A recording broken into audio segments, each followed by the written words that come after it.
Hello friends, कैसे हैं आप लोग। आज हम लोग देखेंगे एमएबीएस स्नातकोत्तर कला में वैदिक अध्ययन के बारे में पढ़ेंगे। तो एक क्वेश्चन है जिसको यहाँ पे दिया हुआ है, उपनिषद शब्द का क्या अर्थ है, इसका प्रतिपाद कीजिए। तो आइए चलते हैं, उपनिषद शब्द के अर्थ के बारे में पहले जान लेते हैं, उसके बाद में फिर नेक्स्ट को हम एक्सप्लेन करेंगे।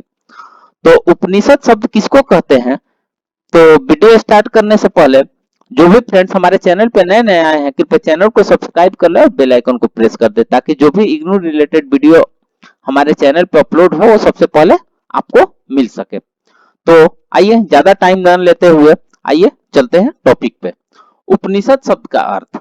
उपनिषद शब्द सत धातु के पूर्व, उप और नि उपसर्गों के योग से बनता है, जिनमें उप का अर्थ समीप तथा नि का अर्थ नीचे होता है।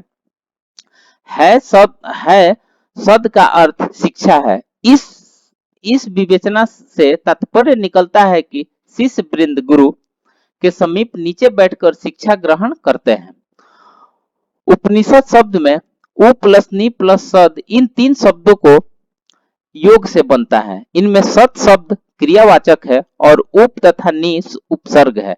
व्याकरण के अनुसार उनके एक समूचा अर्थ शब्द उपनिषद बनता है, और यह भी सही है कि इन शब्द धातु के अर्थ समीप तथा नीचे बैठना, शिष्य का गुरु के समीप उनके नीचे बैठकर अध्ययन करना, यूरोप की पाठन विधि जो रही हो, किसी भारतीय को यह बताने की जरूरत नहीं है कि शिष्य का आसन सदैव गुरु के आसन के नीचे होना चाहिए। यह भारत में सदैव ही होता चला आ रहा है।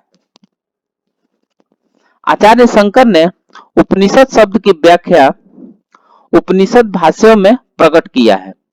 कठोपनिषद भाष्य के आरंभ में वे लिखते हैं कि विसरण, गति और अवसादन करना, इन तीन अर्थों वाली उप तथा नि उपसर्ग पूर्वक एवं विनय पर्यंत सद धातु से उपनिषद रूप बनता है। शंकराचार्य का आशय है कि जब मोक्ष चाहने वाले व्यक्ति किसी जीवन से जुड़ी सभी कामनाओं से विरक्त होकर इस विद्या के पास जाते हैं तथा उसका निष्ठा पूर्वक परिशीलन करते हैं, तो यह विद्या उनके अज्ञान का विसरण अर्थात समाप्त कर देती है। इस प्रकार यह विद्या व्यक्ति को परम तत्व से जोड़ती है, अतः यह ब्रह्म विद्या कही जाती है।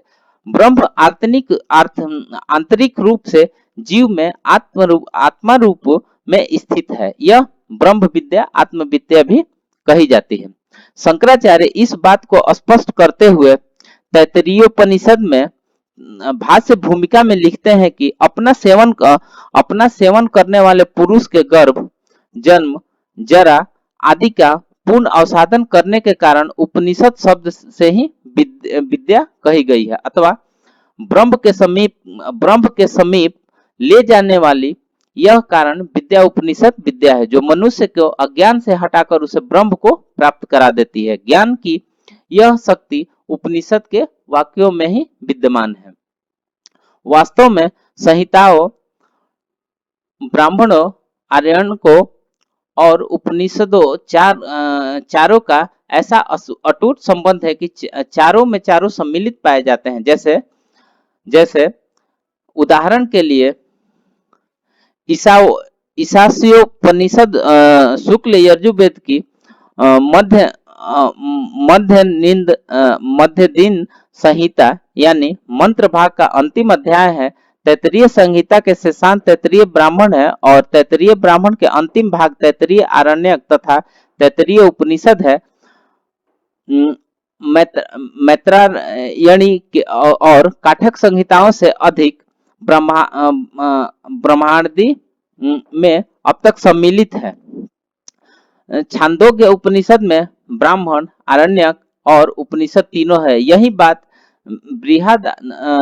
बृहदारण्यक की भी है। इस संदर्भ में पंडित राम गोविंद त्रिवेदी का कथन महत्वपूर्ण है कि साधारण क्रम में यह मालूम पड़ता है कि संहिता का उत्तरांश ब्राह्मण है, ब्राह्मण का शेष आरण्यक है और आरण्यक का शेष उपनिषद है। इस क्रम से और विशेष क्रम से भी ज्ञात होता है कि वेद रूपी एक ही शरीर के सब अंश हैं। सबको लेकर वेद पूर्ण होता है। यही कारण है कि सनातन धर्म में इन मंत्र ब्राह्मण, आरण्यक और उपनिषद आदि चारों का वेदत्व और नियत्व मानते हैं। जैसे ऋग्वेद के मंत्र यजु, साम और अथर्व संहिताओं में पाए जाते हैं, वैसे ही ब्राह्मण में भी पाए जाते हैं। जैसे ऋग्वेद ऋचाओं को साम वेद में ज्ञेय बताया गया है, वैसे ही ब्रह्मादि में निर्वचन किया गया है। फलतः ये चारों ही वेद है और चारों ही दृष्टा, स्मारक तथा प्रचारक ऋषि महर्षि है। आध्यात्मिक अर्थ करने पर भी ज्ञानमय है, अद्वैतवादी है। अधिदैविक अर्थ करने पर भी सभी सकाम और निष्काम यज्ञ परक है। अर्थात अधिभौतिक अर्थ करने पर सभी में इतिहास सम्मिलित है। उपनिषदों के अध्ययन से यह ज्ञात होता है कि वेदांत, पराविद्या, ब्रह्म विद्या, अध्यात्म, आत्मविद्या एवं गुप्त विद्या इत्यादि उपनिषद के विभिन्न नाम है, तथापि सबको उपनिषद ही नाम सामान्य है और जिन ग्रंथों में इस विद्या का उपदेश होता है उन्हें उपनिषद कहते हैं। इस प्रकार उपनिषद की परिभाषा निश्चित कर लेने पर उपनिषदों की संख्या और वर्गीकरण करने पर विचार करना ही उचित होता है। नेक्स्ट